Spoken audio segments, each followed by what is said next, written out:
इस कहानी का स्टार्ट एक छोटे से किंगडम से होता है। वहाँ पर रहने वाले लोग एक रिचुअल परफॉर्म कर रहे थे।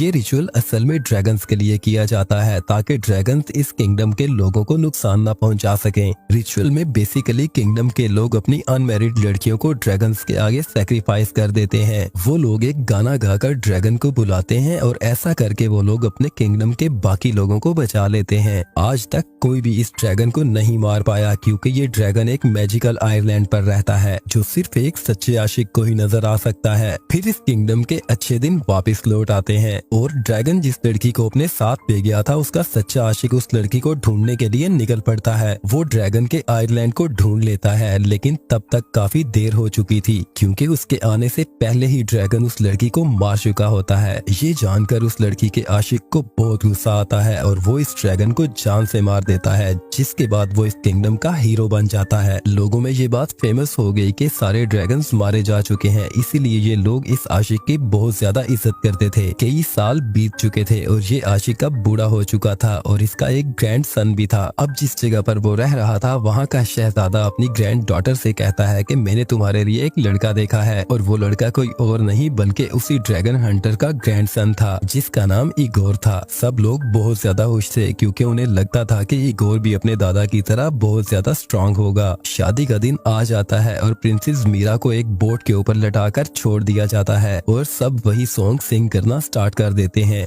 इगोर जो कि रिवर की दूसरी साइड पर खड़ा था वो मीरा की बोट को खींचना स्टार्ट कर देता है। इससे पहले कि मीरा की बोट रिवर की दूसरी साइड तक पहुंचती अचानक एक ड्रैगन आ जाता है और मीरा को उठाकर अपने साथ ले जाता है। सब लोग उसे देखते रह जाते हैं, कोई भी उसे रोक नहीं पाता, यहाँ तक कि इगोर भी नहीं। ड्रैगन मीरू को लेकर अपने आइलैंड पर आ जाता है जहाँ पर काफी ज्यादा अंधेरा था और ये एक ड्रैगन के स्केलेटन से बना हुआ था। मीरू काफी डरी हुई होती है, तभी इसे वहाँ पर एक लड़का दिखाई देता है। मीरू उससे पूछती है कि तुम कौन हो और तुम्हारा नाम क्या है। वो लड़का इसे कोई भी रिस्पॉन्स नहीं देता क्योंकि उसे अपना नाम ही नहीं पता होता। ये देखकर मीरू समझती है कि ये लड़का काफी बचपन में ही यहाँ पर लाया गया होगा, इसीलिए इसे अपना नाम भी नहीं पता। इसीलिए मीरू इसका नाम अरमान रखती है। वो दोनों आपस में बातें कर ही रहे होते हैं तभी वहाँ पर एक ड्रैगन आ जाता है जिसे देखकर मीरू काफी डर जाती है और अपनी आंखें बंद कर लेती है। और जब मीरू अपनी आंखें खोलती है तो उसे अरमान कहीं पर भी नहीं दिखाई देता। इस आइलैंड के ऊपर छोटे छोटे क्रिएचर्स भी थे जो कि बहुत ज्यादा देखने में अजीब लग रहे थे, जिन्हें देखकर मीरू काफी परेशान हो जाती है और रोने लगती है क्योंकि उसे लगता था कि अरमान को ड्रैगन अपने साथ ले गया है। तब वो गुस्से में आकर उस आइलैंड पर पत्थर मारने लगती है जिससे उस स्केलेटन की एक बोन गिर जाती है और दूसरी तरफ का रास्ता निकल आता है। मीरू उस रास्ते से बाहर जाने लगती है तभी उसके सामने ड्रैगन आ जाता है और मीरू के ऊपर अटैक करने की कोशिश करता है, जिसके बाद मीरू एक कॉर्नर पर चली जाती है जिसके नीचे पानी ही पानी था। इसी दौरान वहाँ पर अरमान आ जाता है और उसके साथ वही छोटी छोटी क्रिएचर्स थे जो कि उसने ड्रैगन्स के साथ देखे थे। वो छोटा क्रिएचर मीरू के ऊपर अटैक करने ही वाला होता है पर तभी अरमान उसे रोक देता है। वो क्रिएचर अरमान की बात मान लेता है। ये देखकर मीरू को डाउट होता है कि कहीं अरमान ही ड्रैगन तो नहीं। मीरू काफी डर जाती है। अचानक उसका पाँव स्लिप होता है और वो नीचे गिरने लगती है। अरमान उसे बचाने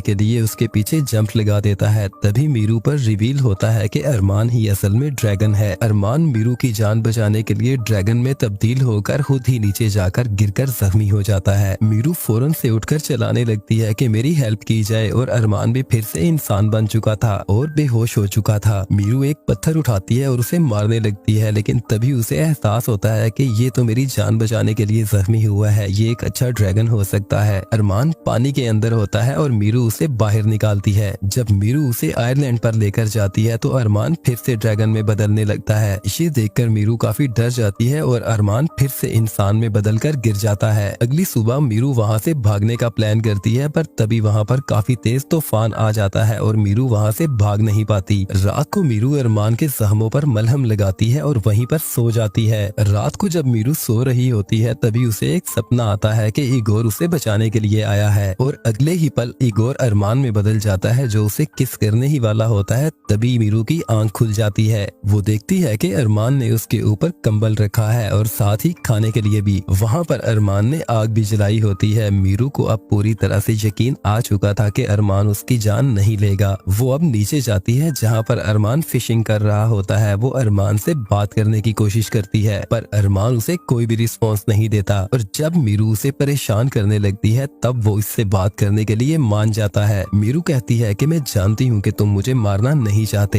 तुम मुझे वापस घर क्यों नहीं छोड़ देते। अरमान कहता है कि ये सब इतना आसान नहीं है। वो उसे अपनी कहानी सुनाता है और बताता है कि जब मैं छोटा था तब मैं भी अपने फादर की तरह एक ड्रैगन बनना चाहता था। तभी एक दिन समुद्र में बहता हुआ एक चेस्ट आया जिसके अंदर की चीजों ने मुझे पूरी तरह से बदल दिया। मेरे फादर मुझे ड्रैगन बनाना चाहते थे लेकिन मैं उसके लिए पूरी तरह से तैयार नहीं था और कोई भी किसी की ख्वाहिश के बगैर उसे ड्रैगन नहीं बना सकता। एक दिन मैंने देखा कि एक इंसान अपनी बोट पर इस आइलैंड पर आया और उसने मेरे फादर को मार दिया। असल में वो इगोर के ग्रैंडफादर ड्रैगन हंटर के बारे में बात कर रहा होता है जिसने काफी साल पहले ड्रैगन को मारा था। जिस ड्रैगन को उस आशिक ने मारा था वो कोई और नहीं बल्कि अरमान के फादर थे। अरमान कहता है कि मैं अपने फादर की मौत का बदला लेना चाहता था, इसीलिए मैं ड्रैगन में बदल गया। पर ड्रैगन बनने के बाद मुझे एहसास हुआ कि मेरे फादर एक मॉन्स्टर से कम नहीं थे, इसीलिए मैंने फैसला किया कि मैं हमेशा इसी आइलैंड पर रहूंगा और किसी को भी नुकसान नहीं पहुंचाऊंगा। मुझे नहीं पता कि ड्रैगन से इंसान और इंसान से ड्रैगन में कैसे बदला जा सकता है। मैं सिर्फ इतना ही जानता हूँ कि इस आइलैंड के ऊपर एक केव है जिसमें सिर्फ इंसान ही जा सकते हैं। जब भी मैं ड्रैगन में बदलता तो उस केव के अंदर चला जाता और मैं इंसान में बदल जाता। मैं अपनी लाइफ में काफी खुश था लेकिन एक दिन तुम्हारे किंगडम वालों ने उसी रिचुअल को फिर से दोहराया जिस रिचुअल से वो ड्रैगन्स को अपनी तरफ बुलाते थे और जब वहाँ के लोगों ने वो गाना गाया तो मैं खुद पर कंट्रोल नहीं कर सका और ड्रैगन में बदल गया और तुम्हें उठाकर यहाँ ले आया। मुझे अपने ड्रैगन बनने पर बिल्कुल भी कंट्रोल नहीं है, इसीलिए मैं तुम्हें तुम्हारे किंगडम में वापस नहीं छोड़ सकता। वो इसे कहता है कि तुम्हें इगोर के आने का इंतजार करना होगा। अगर वो तुमसे सच्चा प्यार कर सकता है तभी वो इस आइलैंड को ढूंढ पाएगा और जब तक वो नहीं आता तब तक तुम्हें उसी गुफा में इंतजार करना होगा जहाँ पर मैंने फर्स्ट टाइम तुम्हें रखा था, क्योंकि वहाँ पर ड्रैगन नहीं आ सकता। लेकिन मीरू उसे वहाँ पर जाने से इनकार कर देती है क्योंकि अरमान जख्मी था और वो इसे इस हालत में अकेला नहीं छोड़ना चाहती थी। साथ ही वो अरमान से कहती है कि जिस तरह से तुमने मेरी हिफाजत की और मेरा ख्याल रखा, मुझे लगता है कि जल्द ही तुम्हारे अंदर जो ड्रैगन है उसका खात्मा हो जाएगा, जिसके बाद तुम हमेशा के लिए इंसान बन जाओगे। इसके बाद ये दोनों मिलकर इस आइलैंड को ठीक करना और डेकोरेट करना शुरू करते हैं। इसी दौरान काफी दिन गुजर जाते हैं और ये दोनों एक दूसरे की तरफ अट्रैक्ट होने लगते हैं।